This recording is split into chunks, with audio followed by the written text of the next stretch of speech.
school, Omar Daboub. He was my teacher. And after that, obviously, all of the people of my generation now, we decided that it's time to get out. But the dissident generation found that even exile from their homeland didn't guarantee safety from the hit squads. In 1978, I left Libya to have a safer place. The opposition started abroad, and the movement started to spread around. And I started to feel again that the regime chasing his opponents. And he assassinated another gentleman on Manchester. And he assassinated another two in Italy. He assassinated another one or two in Lebanon. He assassinated in Greece, 3 people. At an anti-Gaddafi protest in 1984, gunmen firing from inside the Libyan embassy would kill on the streets of London. On 17th of April 1984, we were in front of the Libyan embassy in St. James Square. I was standing like everybody else opposite the embassy. On that demonstration, I was speaking to BC Ivana Fletcher. On that time, was in front of me, like you. Just a few words. And then after that, she has been shot.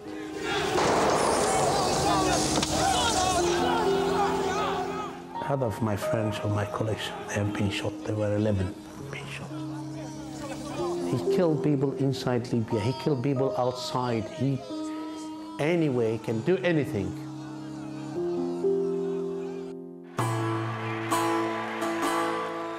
In 1969, Libyans watched as a 27-year-old army captain seized power from pro-Western King Idris. Riding on a wave of Arab nationalism, Gaddafi's coup appeared to herald an era of modernity and the championing of Arab rights.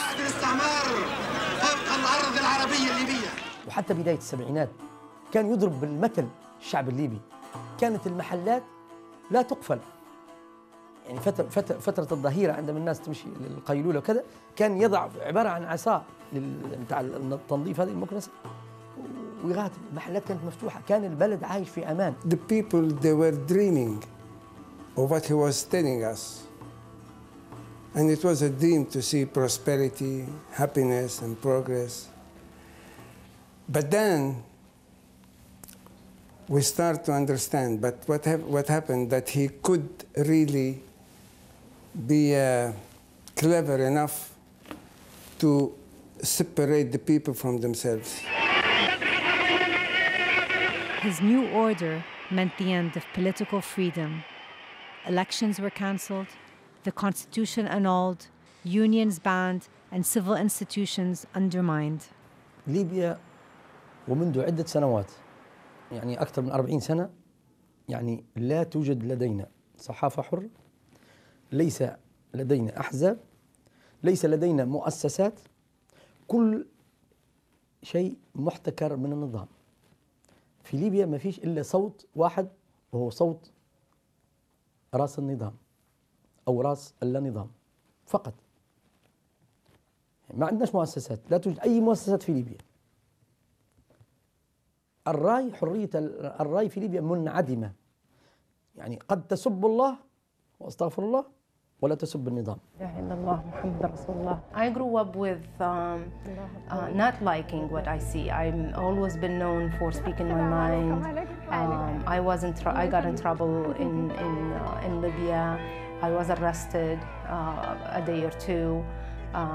My older brother got me out just because it was just speaking did not do anything, major. Are hungry for basic human rights.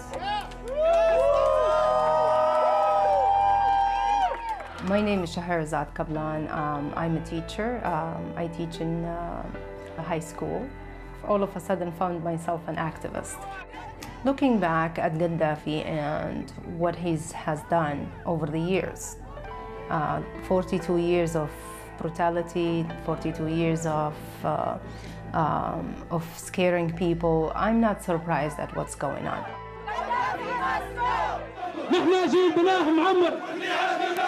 As Gaddafi's warnings become more stark, the numbers at rallies in support of him begin to swell.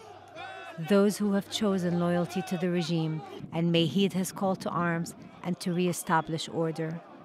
We deserve Libya from those rats. Bin Laden and his operatives are providing your children with hallucination pills. He is a desperate man, trying to blame someone of something.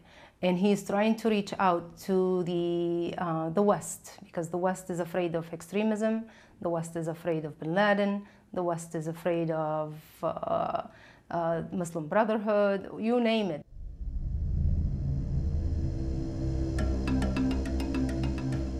Colonel Gaddafi is fast losing the support of his own people. I, General Abdel Fattah Yunus al-Abaidi, have resigned all my posts in response to the revolution of February 17th. Diplomats have been resigning across the world.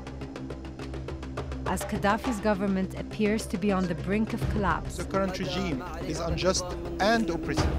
a string of over 30 senior officials resign in condemnation. Now, among the ambassadors who have resigned is Ali al-Essawi, the former Libyan ambassador to India. This is a madman. This is a madman, and psychologically, he's not stable. Even those within his inner circle begin to defect. I was performing my duties as a diplomat, and no more, no less. First, when I resigned, and I condemned what was happening in my country, the two daughters of mine was brought to the Libyan TV to speak and saying that everything was going okay in Tripoli, no bombing, no killing, no this and that. And what Daddy is saying is not the correct. They did say lie, but they said that it is not correct. Well, you know, they're under custody, but in their house. I mean, in any moment he can pick them up and God knows what will happen. Our revolution, it is more bloody than the Egyptian one and the Tunisian one. I mean, imagine in a week we had already 500, 600 dead. Now we are over 1,000. You say, I am a saint.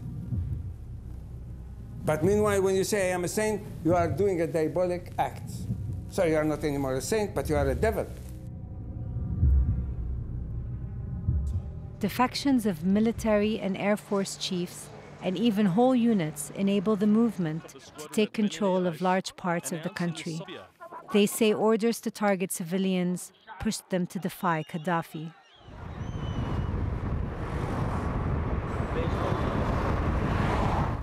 Qasim forfeited his career